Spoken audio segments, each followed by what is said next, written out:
오늘은 이 본문 말씀을 가지고 복음에 붙들린다는 것이라는 제목으로 말씀을 증거하겠습니다. 우리가 복음에 붙들린 자의 삶, 어저께 이전에 본문을 가지고 오직 그리스도만 위한 삶에 대해서 함께 나누었는데요. 이어서 그리스도를 위한 그 복음을 위한 삶, 복음에 붙들린 삶에 대해서 우리가 같이 함께 살펴보기를 소망합니다. 우리가 복음을 위한 삶을 살 때에 그를 위한 여러 가지 행동적인 덕목들도 필요하지만 우리가 깨어서 분별해야 될 여러 가지 도전들과 생각들이 있습니다. 그 중에 하나가 무엇이냐면 복음에 붙들림 받은 삶, 복음을 위한 삶을 살아가는 자들에게는 반드시 고난이 찾아온다라는 것입니다. 그러니까 29절에 보니까요. 그리스도를 위하여 너에게 은혜를 주신 것은 다만 그를 믿을 뿐 아니라 또한 그를 위하여 고난도 받게 하려 하십니다. 이 표현을 볼 때 고난이 살다 보니까 찾아오더라. 복음을 믿다 보니까 어려운 일이 생기더라. 이러한 정도의 의미가 아닙니다. 보니까 또한 그를 위하여 고난도 받게 할 것이다. 다시 말하자면 이 고난에 대해서 아주 능동적인 태도를 가지고 있는 것이죠. 내가 주도적으로 이 고난에 대해서 인식하고 내가 이 고난을 예상하고 이 고난을 당할 것을 준비하고 있음을 이야기하고 있습니다. 예수 믿으면 편할 것이다. 예수 믿으면 행복할 것이다. 평안하다. 이러한 감언이설로 우리의 마음을 녹이는 것이 아니라 더욱더 강건케 하고 우리를 군사로 불렀음을 기억하면서 우리가 싸워야 하는 존재요. 우리가 이 복음을 위하여 고난을 겪을 수밖에 없는 존재라는 것을 아주 드러내놓고 이야기를 하고 있는 것입니다. 그러므로 우리의 마음의 태도가 복음을 위하여 살아간다는 것은 단순히 나약함으로 하나님 앞에 간구하면서 우리의 필요를 채워주십시오라고 간구하는 기도의 내용들 뿐만 아니라 더 나아가서는 우리를 세우셔서 하나님 나라와 영광을 위하여 싸우는 자들로 우리를 부르셨음을 기억해야 된다는 것입니다. 우리가 지금 하나님 앞에 간구하고 있는 많은 고난의 제목들이 있지 않습니까? 근데 하나님께서 이런 것들을 복음을 위해서 주셨다라는 것입니다. 오히려 우리가 그 고난에 맞서 싸우고 주 예수 그리스도의 이름으로 담대히 서려고 할 때 우리가 도무지 우리의 힘으로 감당할 수 없는 것들을 주께서 힘주시고 능력 주셔서 이길 수 있는 은혜를 주신다는 것입니다. 그래서 이 고난을 싸우는 자들로서 우리를 부르셨는데 이 고난에 싸워서 대처할 수 있는 그러한 은혜의 방편들을 또 우리에게 주셨음을 이야기하고 있습니다. 27절에 보니까요. 후반부에 보니까 너희가 한 마음으로 서서 한 뜻으로 복음의 신앙을 위하여 협력하는 것을 이야기하고 있습니다. 다시 말하자면요. 우리의 인생 속에 찾아오는 수많은 고난이 있습니다. 우리가 믿는 복음을 흐트러뜨리고 우리가 하나님을 신뢰하는 것들을 무너뜨리고 신실하신 하나님을 찬양하기보다 원망하게 만드는 수많은 우리 인생의 어려움과 고난이 있는데요. 그러한 복음을 저해하는 여러 가지 고난과 어려움을 위해서 하나님께서 우리 가운데 공동체를 허락해 주셨다는 것입니다. 복음의 신앙을 위하여 협력하라. 한 마음을 품으라. 믿는 자들이 함께 모여서 오직 예수 그리스도라는 그 이름으로 하나 되게 만드셔서 그 이름으로만 뭉쳐 서로 협력하여 서로 힘을 얻을 수 있도록 우리 가운데 은혜를 주셨다는 것입니다. 그 은혜를 위해서 우리가 애써 힘써야 하고 노력해야 할 것입니다. 그러나 이것은 사실 인간의 노력만으로는 불가능한 것이죠. 우리는 어느샌가 그 사람의 외모만 보게 되는 것이고요. 외적인 것만 보게 되는 것이고요. 우리 눈앞에 내 판단과 내 생각에 들지 않는 그러한 것들로 사람들을 평가하게 됩니다. 그래서 마귀가 하는 역할은 계속 그러한 작용들을 통해서 하나님께서 복음으로 한마음이 되어 협력하라고 한 믿음의 공동체를 자꾸 나누는 것입니다. 자꾸 파벌이 갈리게 하고요. 자꾸 팀으로 나뉘게 하고요. 그 서로를 힐난하고 비난하고 수근하게 하는 그런 역사를 마귀가 하는 것이죠.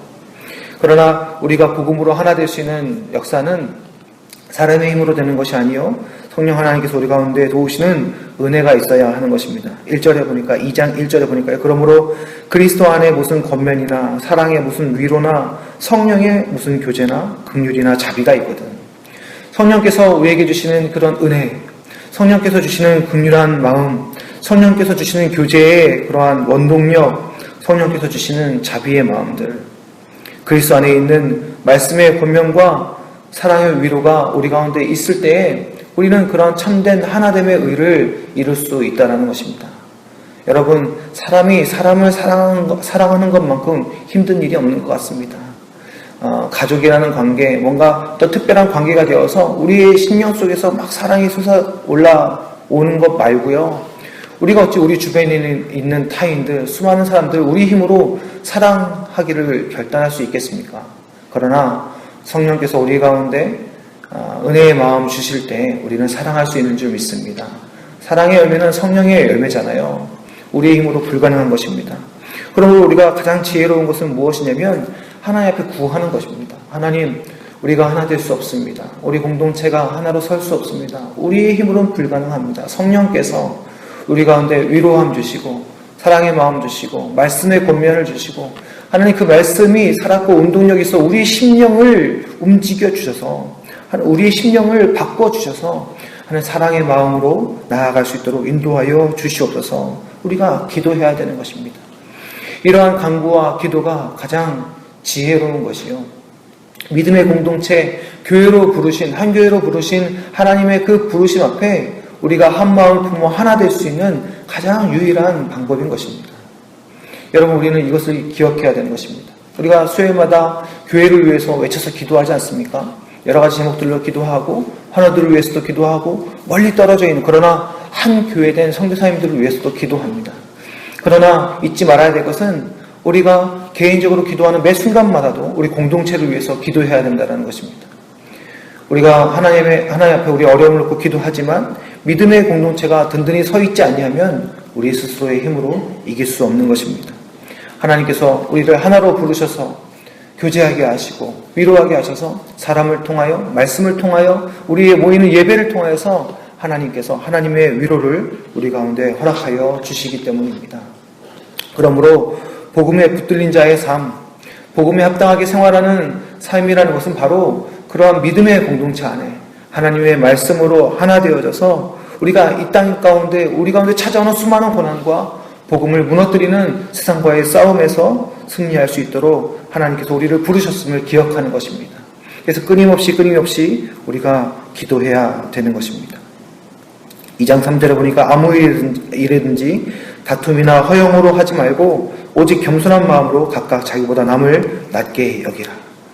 자기 일을 돌볼 뿐만이 아니라 남의 일을 돌보면서 중요한 것은 우리가 그 순간적인 마음과 심령 속에 다툼과 어떤 허영의 마음, 우리의 중심을 흐트러뜨리는 사단의 그러한 생각을 흐트러뜨리는 그러한 유혹에서 우리가 깨어서 이겨나가야 한다라는 것입니다.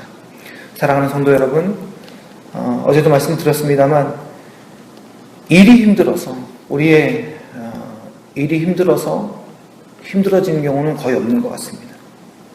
우리가 좀 더 신경을 쓰고 시간을 내면 지혜롭게 다 해낼 수 있는 것입니다. 그러나 사람과 사람이 맞대요. 그 생각과 생각이 전화해지고 그 태도가 만날 때 그 자꾸 미묘한 감정들 속에서 우리가 마음이 상하고 그 마음속에 생긴 하나의 틈과 균열이 결국에는 우리의 일들을 망치는 경우들이 많습니다. 하나님께서 우리에게 맡겨주신 귀한 일들을 그렇게 망치는 것이죠.